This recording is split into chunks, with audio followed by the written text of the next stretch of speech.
Hello and welcome to the latest Science of Sport podcast. I'm your host, Matt Solomon, and today I'm delighted to be joined by Desmond Cooper and Jay Regan. So both Coop and Jay are American football athletes and strength and conditioning coaches. And they've moved over from the States, where they're used to amazing facilities in the college system. And here in Europe, it's not quite the case. So they're the perfect people today to discuss how you can use low equipment training to improve your sporting performance. So without further ado, it's time to welcome them onto the show. Jay, welcome to the Science of Sport podcast. It's an absolute pleasure to have you here. What is up? What is up? It is good to be here on a different side of things. Like, I don't have to do the intro or anything like that. Yeah, you can just sit back and relax, guys. It's your turn to ask all the questions. Hey, if you want to do this, that's fine. I'll just sit back and relax. If you can just interview. I'm gonna rest a little bit on this one. Fine. So, guys, give us a quick introduction. Coop, start us off. Who are you? What have you been up to? Yeah, so Coop, Desmond Cooper out of Jacksonville, Florida, former Division I football player, professional football player now. Been over here in Europe for 6-7 years on and off. Have a daughter up in Sweden, trying to work on my residency to become a permanent resident like my boy Jay over here. You know, he's one of the lucky ones that gets to stay over here permanently with no issues. But other than that, I would call myself a washed athlete, wannabe podcaster, and a strength and conditioning coach. So that's me. It's a good combination. There's lots of stuff going on there. And Jay, what about you, mate? Resident of Europe, welcome. Yeah, resident of Europe. Born and raised in New York. Moved to Georgia with my family around the age of like 14, 15. Played American football there after playing D1 college. Kind of trying to figure out either get a job or play in the NFL. I figured out there was an option to play football over here. Been here 8 years. Reluctantly got a visa out of it, so I'm now a citizen of Hungary. 2 years ago, I just recently got a job at Fit for Race in Budapest, and they niche in race car drivers from rally to Formula 4, Formula 3, kart driving. They have a great kind of like a sports science lab. And we have really good physiologists down there that I've been learning a lot from, and kind of more so that side of things. But been running this gym here with the Fehérvár and Dróners for the last 4 to 5 years. And I'm also playing football as well, trying to get the hell out, though. I like how you career time.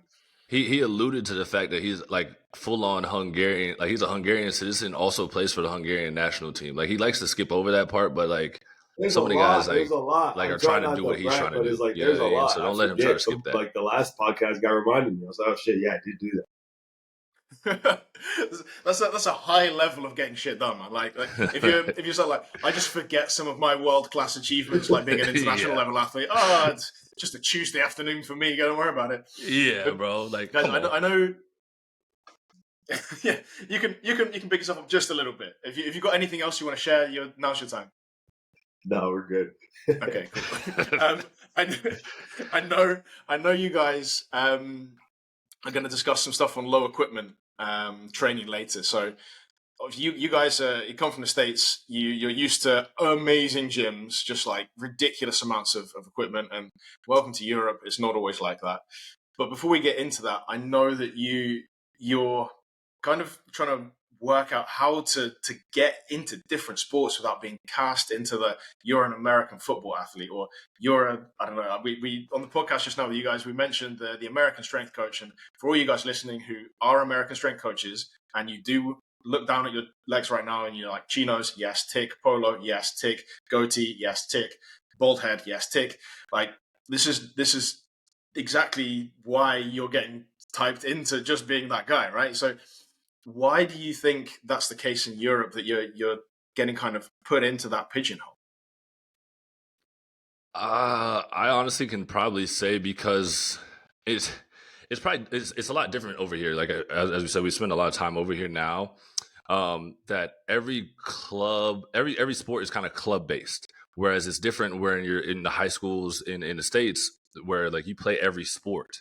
Right, like every sport is introduced to you, or you have an opportunity to play for like any of the teams. Like, we have football, basketball, soccer, track, baseball.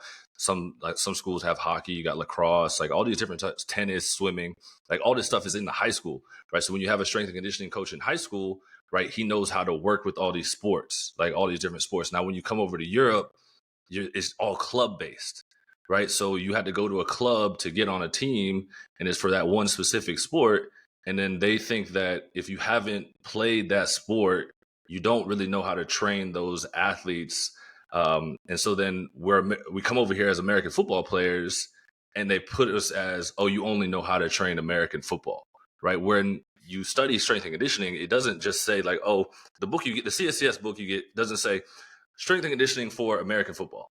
No, it is for all athletes, right? So it's hard for us to come over here and like hear the pigeonhole that they put us in, because I mean, I just came from working back in the States where I was working with athletes in soccer, hockey, basketball, football, track. And like these are athletes like at the middle school, high school, college level that like I've got to know how to program for all these different types of athletes, but speed is speed, strength is strength, right? Explosiveness is explosiveness, but you just got to like the little minor details that you got to tailor in there. So I think that's the hardest part for us. So like coming from America and looking at Europe and putting us in this box. Is that a similar experience for you, Jay? Because, I mean, you didn't list your professional motor racing driver on that quick list of stuff. Maybe you are and you just forgot it. But, like, is that a similar experience? No, like I can definitely agree with Coop, and I've been battling. I've been like kind of challenging myself to just reflect on this as of lately, just because I kind of want to be in Europe for a long time and coach out here. I think a lot of it is a culture thing, and kind of looking at it where it's just like a lot of the sports out here are heavily skill based. I feel like in perspective to America, where it's like a lot of our top sports are more so like just straight physiologically performance, like he's a crazy athlete. Where it's like soccer is highly skill based. Like we're working with fencing athletes at my job in Budapest, and you know, what is it? We have obviously the race car drivers and some of these sports where it's just like I don't really know. You know, I'm gonna have to do a research for maybe a month or two on like a needs analysis for these sports. It's just like obviously I know, like Coop said, they have to be strong, fast, etc. But it's like some of these sports are, it's like handball is new to us, where it's like I don't know the KPIs or like what the injuries are of a handball athlete. I know it's an overhead throwing sport, so it's like, but I feel like there is a culture of just like trying to get into the sport initially. It's just like, have you played soccer before? Okay, it's like, you know, if you haven't played the sport in Europe, it's just like they're not going to. Those barriers of entry are a lot harder.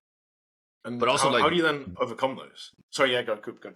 but like being athletes, like we've seen these sports. Like we can go watch a game and like we can pick up on things. Like all you gotta do is tell us the basic rules, and like I can tell how an athlete's moving out there, like what their deficiencies and everything like that are. Like maybe like cycling is probably a little bit different because like I don't know how the hell they'd be going riding up the hill for like that many hours. Like my damn nuts would be hurting, bro. I don't even know how do you train for that? Like how do you train just sitting on a bike for 7-8 hours? So I don't like that part. Yeah, that's going to be difficult. But like also we're talking about like team sports. Like we talk about handball, you talk about hockey, you talk about soccer. Like it's highly skilled, but like we watch this stuff still. So like we're also studying it and picking up like just how athletes are moving and what they need to like work on to make them even better at moving on the field. So yeah, you can still be highly like these things can be highly skilled sports, like especially for Europe, because like you talk to European athletes that play basketball. The comparison to having Americans come over here is that Americans are just more physically dominant. They're not as finesse, right? Yeah. But why can't you have the finesse and the physical dominance at the same time? And the barriers that you've alluded to, how do you start to overcome those, right? So obviously you guys are doing that. So how do you step over that initial hurdle of someone coming in and being like, well, you don't really understand the sport. Like what are you able to do in soccer, football? If you guys are from American football, well, you can't kick a ball. Maybe you can, but like if you haven't done that, then you can't coach in the gym for that sport. How do you overcome those thought processes? A little bit of it is social media and this coach's compass, where it's just like sometimes I'm like, you know, trying to like. I feel like the biggest thing is with like the youth. Like if you can dig into the youth and kind of get your hands in the youth and just like, you know, these professional athletes out here in Europe, it's hard to work with. In America, it's like you can find a strength coach that's worked with an NFL athlete. Most of them have their strength coaches outside, but it's like I think and I recommend people, it's just like, if you want to work with handball athletes, reach for the youth, because they usually don't have like their own strength coach, and like that's where you want to try and get your hand in there. Maybe post them on Instagram to show that you've had some experience with handball athletes or soccer athletes or any athlete at a lower level or within the development level within that sport. But it does get hard, and I feel like another thing it may just be where it's like I've done it myself, where like you may have to work for free, you may have to do free work. Yeah, I would definitely agree with that. It's like you talked about, Matt. Like when you were talking with us, it's like you got to do. Sometimes you got to do the jobs that you don't want to do at first, with like working for free, like grabbing a couple of athletes, like, hey, like could you like come with me, like let's try this out for like a couple months. Like don't worry, like I'm not going to charge you, like but we're going to post it and like actually track your numbers and everything like that, and then go from there. Like you got to kind of work your way up through it. And it's hard, right? It's a hard pill to swallow, like with your pride, because you're like, man, I got all this knowledge, like I know how to do this stuff. And like I don't understand why they're not taking me on and why they're not hiring me. And like Jay said, sometimes you got to do the free work. You got to, and it's a lot better if you get in with the youth, right? Because the older guys, like we're older guys now ourselves, right? We're kind of stuck in our ways where we don't want to do anything off of what we've already done. You know what I mean? Like what we're doing is like working for us, and like we're performing at a high level. Cool. Like we're gonna continue what we're doing. The youth, they really don't have a clue where they're going yet, right? So they need the guidance. So it's easier to get in with them and kind of lead them in that direction. And then kind of once you get them to post about it, then their friends want to do it because then it seems a cool thing to do. And then you're showing their improvement on how they're getting better. And then you can kind of get in with the clubs and get in from there. You got to be a good fucking salesman, honestly. Yeah, that's very true, especially in the private sector with you guys. And I'm rudely interrupting to make sure that you're up to date and aware of the Science of Sport Coach Academy. The Coach Academy is an overgrowing library of sports science courses which are broken down into bite-sized chunks. So if you've enjoyed today's podcast so far, you can get yourself into the Coach Academy completely for free for the next 7 days using that link in just a few seconds' time. And what's more, every time you complete one of those courses, you'll get a certificate of completion which will prove your ongoing education. So hit that link in just a few minutes' time. But yeah. I want to move on to using your guys' experience in the US, where you have these amazing gyms, right? Like just huge facilities. We see pictures of it, and I'm like, oh, that is like I'm drooling over these possibilities. You come to Europe, and we don't have that. So, like, obviously, clubs and facilities have lower equipment levels. But what's then the impact of having a suboptimal, or maybe not just the amazing, but like, what's the impact of having a low equipment facility? I mean, I would say it makes us a better coach at the end of the day, because you've got to work with what you got and try to find a way to piece it together to what you're trying to accomplish at the end for what we had like in the States. Like in the States, like we have all the access to all these different types of treadmills, like the shred mill, the curve, all these different types of weight rooms, all these trackers, like all this stuff, like we have the access to it. And you come over here and you don't really have that. Like you go in some, like most of the time you're in a commercial gym. If you're like Jay, then he's going to allude to it again.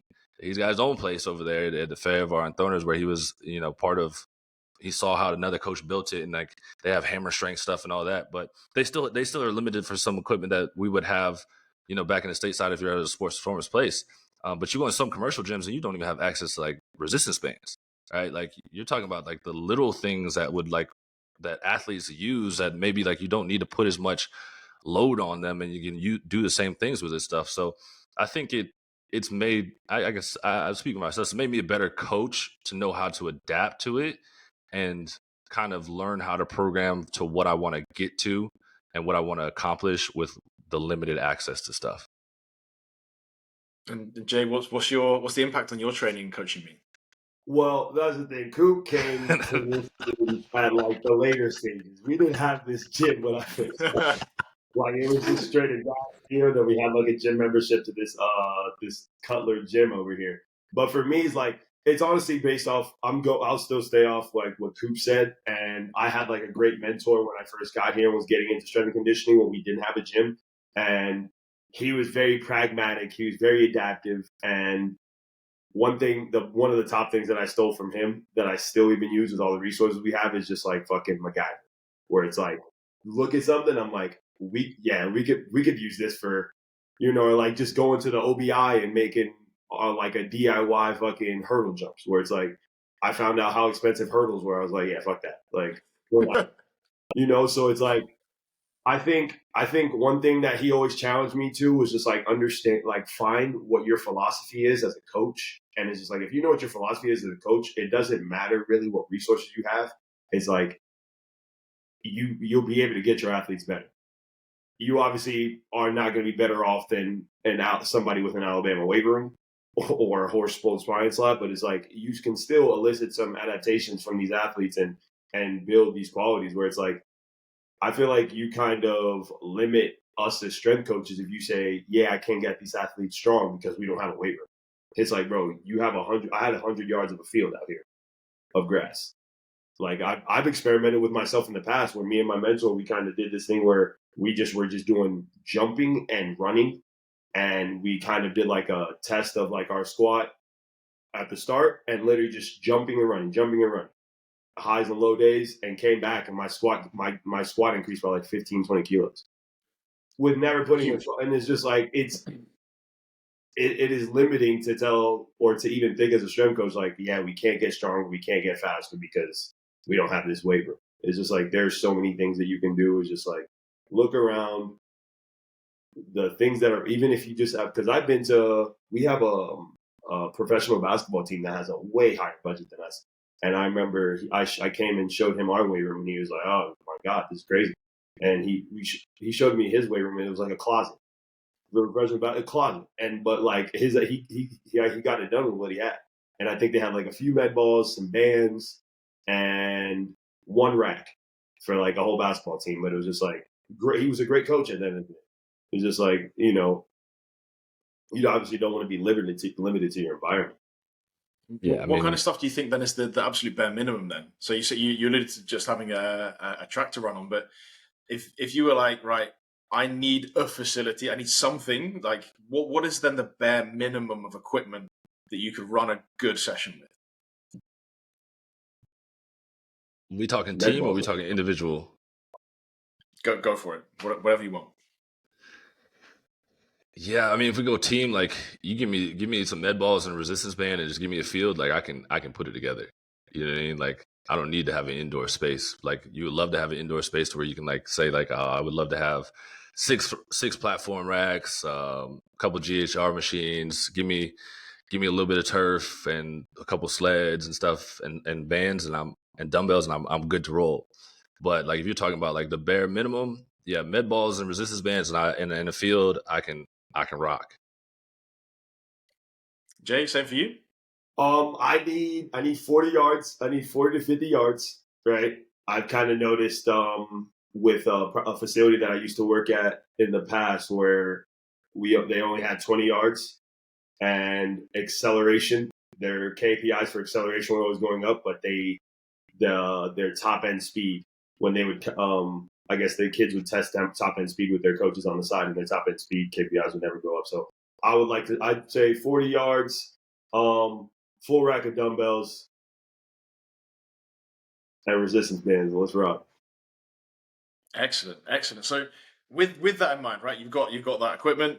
I'll give you what you want. What kind of skills do you then need to be able to, in your words, rock that session? Like how are you as a coach going to coach that to make sure you're getting the adaptations that you want? That's a good one. Yeah, that's a good one. You guys are searching for time now. Coop, you got to go.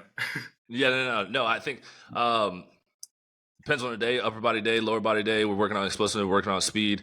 I can partner people up. I can do a lot of explosive overhead throws. I can do resistance band runs. I can do attach the resistance band to a pole or anything like that. We can get on there and just do resistance band high knees, holding it at the position, right? Getting that good, nice forward lean, but then getting upright too, right? So making sure the knee is to hip height. A lot of contact into the ground. With the med ball overhead throws, right, we're working on getting those triple extensions, so you don't have to worry about catching the ball, but now we're throwing the ball as far as we can over the head. We can also work on going from the knees, going for chest passes. Like there's so many different. You can go from a sprint position, right? You can throw have the med ball as your chest, sprint out with it.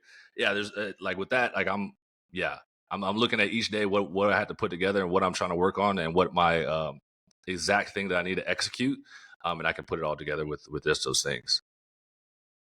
And how are you going to coach? What skill do you think is needed?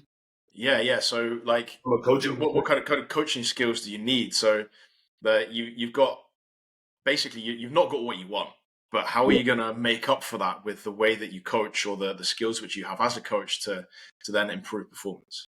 One thing that I do kind of hate, but it's like I do like to have high energy, where it's just like even now, like I need a speaker out there. If I can mention that, I need a speaker out there. Like a microphone speaker. No. Like a speaker just to have some music. Okay, yeah. I imagine you just like singing into this thing. But okay, that boy out there rapping bars. 4 hours of karaoke. The athlete's like, "Nah, coach, you got to stop this." Yeah. No, I need a speaker out there just to get high energy, and for me, it's just like I get like skills, just like queuing skill, I'd say queuing, having a speaker out there, and just trying to create buy-in as much as I can. Trying to create buy-in as much as I can, so I'm here for the next creativity, baby.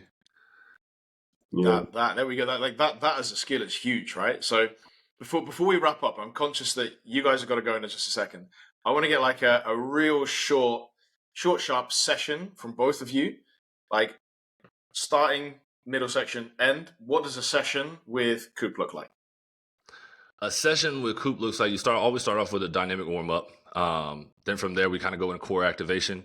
Then from there, usually I'm more of a speed guy. So then we get into our sprint training, our mechanics. So that's the middle part, right? So you're working on the mechanics of like what we need to work on for that day, whether there's force production, we're working on ground contact, whatever may hip mobility, whatever it may be for the day. Then from there at the end, like we're going into getting to whether it's going to be a flying 40, like we're getting into top end speed. And then we go into cool down, and then we're out of there. So that's super low equipment, right? Like that's great stimulus, but I mean, so far I've heard that you need to run, and and you're pretty good. That's what everybody wants to do. They want to be fast. So if you want to be fast, you got to run fast. That's such simple advice, and I know you said a couple of times you like to keep it simple, but that's very simple advice. I like that. Jay, same question. Like, what's the session with you like? Oh, the athletes usually get in here like 15, 10 minutes before they start filling out their sheets. They'll start stretching. They understand about 5 minutes before we'll be outside. We'll do a warm up, activation for the day. Let's say Wednesday we had a max velocity session, so we'll do complexes. Everybody has different sheets. They know what their complexes are. It's like 4 or 5 exercises for a complex. Some guys are testing, some guys aren't. They'll head into the weight room. We have a compound lift for the day, and then everything else is accessories. Usually end with some isometric work depending on the group, and then we're out. We got an hour. Absolutely excellent. So, guys, before we leave, where can people find more about you and what you guys are up to? Well, there's multiple avenues to find us, right? You got the Coach's Compass. You can find us on Instagram, Apple, Spotify, YouTube, Amazon, all that stuff. Right then you got myself, Coach Coop _9. You can find me on IG, Facebook, Desmond Cooper. And then you can also find me still over here in Europe if you're over here.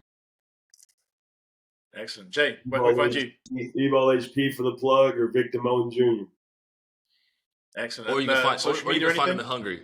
You can find him in Hungary, bro. Like he's a Hungarian national system, bro. Like he's good. You'll find him over there. National team.